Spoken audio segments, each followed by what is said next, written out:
Oke guys, ini aku coba record ya menggunakan DJI Pocket 4P yang paling baru atau DJI Pocket 4 Pro. Nah, di sini saya mau sedikit sharing alasan kenapa saya beralih. Sebelumnya saya pakai device Galaxy S24 Ultra, dimana mungkin ini satu pertimbangan yang lumayan ya, karena ketika saya beli DJI Pocket 4 Pro ini, otomatis mau gak mau saya harus keluarin atau saya harus jual si Galaxy S24 Ultra ini. Sekarang kita bahas tentang seberapa worth it sih kalau kita ambil perangkat ini ya, si DJI ini dibanding S24 Ultra yang sebenarnya saya pakai. Jujur sih saya belum begitu ngerasa banyak ya, tapi dari apa yang saya butuhin, ini balik lagi ya, subjektif, sesuai dengan kebutuhan masing-masing.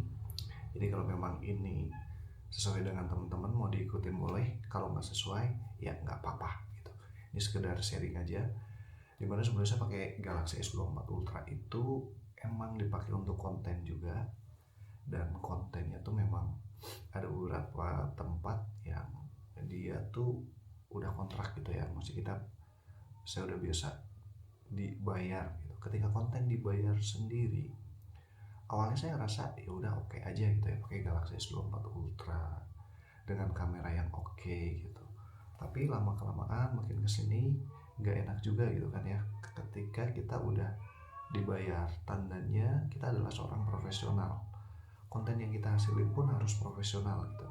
Handphone itu ketika saya refleksi kameranya bagus, sejajar dengan profesional untuk hasilnya, mendekati mungkin ya. Tapi kalau misalnya konteksnya kita dibayar sendiri, ya mungkin alangkah lebih baiknya kita memang menggunakan device yang seharusnya.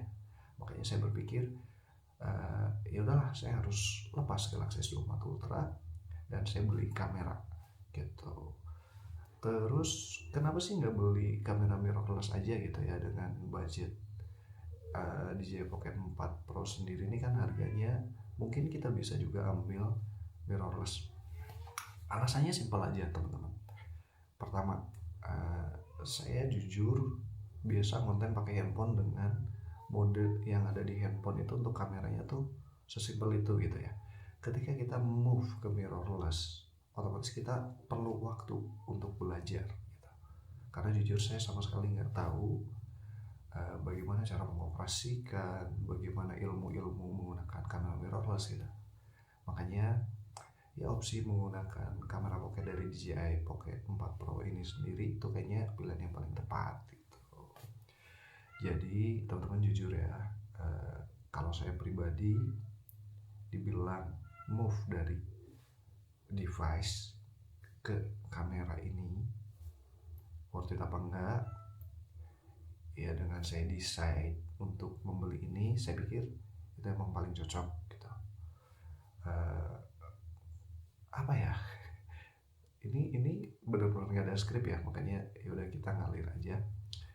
Jadi kalau kita emang butuh untuk konten, ini dari pemikiran saya pribadi, kita butuh untuk konten hasil yang proper, kita misalnya beli device flagship ya. Berapa sih harga flagship umumnya? Seri yang ultra misalnya dari Samsung, ataupun Pro atau Pro Max dari segi iPhone, ataupun bahkan sekarang ada Vivo X300 Ultra, Oppo yang Find 9 Ultra gitu ya kalau nggak salah. Itu kan harganya udah di atas 20 ya. Saya berpikir seperti ini, saya butuh untuk konten, yang mana berarti saya membutuhkan kamera yang bagus untuk mendapatkan hasil video yang bagus gitu. Nah di DJI Pocket 4 Pro ini kita bisa dapetin semua dengan harga yang 30% dibanding seri sebelumnya, maksudnya 70% lebih murah berarti ya, karena ini harganya cuma 30% dari device flagship tersebut yang tadi saya sebutin. Nah kalau misalnya teman-teman ya memang butuh kamera yang bagus untuk konten dan ada rencana untuk beli smartphone flagship saya rasa bakal lebih worth it kalau teman-teman bisa ambil si kamera pocket ini ya. Terus sisa budgetnya teman-teman bisa belikan laptop sebagian, beli handphone yang mid range aja sebagian. Itu udah lebih proper itu untuk seorang content creator. Nah itu aja sih yang saya bisa katakan gitu ya secara jujur versi saya gitu.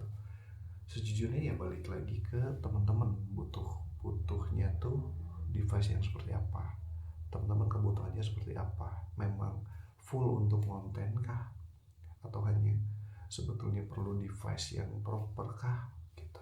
Tapi kalau dari apa yang saya rinci tadi, kalau memang teman-teman seorang konten kreator ya pendapat saya kayaknya bisa dipertimbangin.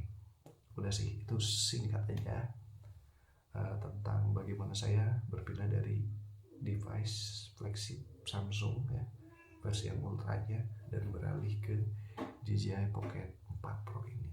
Nah untuk hasil videonya seperti apa, hasil fotonya seperti apa, saya belum ngulik jauh ya dari device karena saya baru beli juga kan. Next saya bakal share juga tuh hasilnya seperti apa. Nanti saya bakal share yang versi autonya dan versi yang dieditnya juga. Oke, tunggu aja videonya teman-teman. Terima kasih banyak. See you guys, bye.